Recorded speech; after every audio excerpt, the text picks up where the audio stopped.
Кире, здрасти. Какво става, мой човек?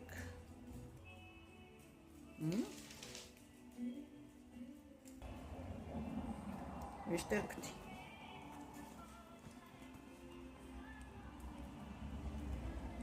Тати, тати, тати, тати, тати.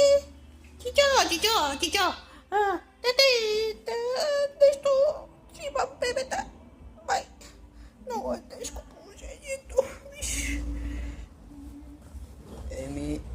А бащата къде е? Къде е бащата? Отиде в командировка.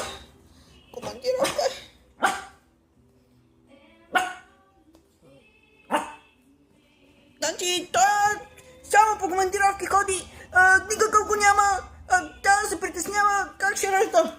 Тате, много е тежко положението, тате.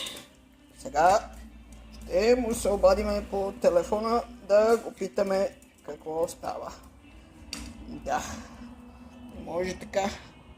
Ти ще раждаш всеки момент, а той си бил към шика на некъде. Тате. Да, ще взема мерки.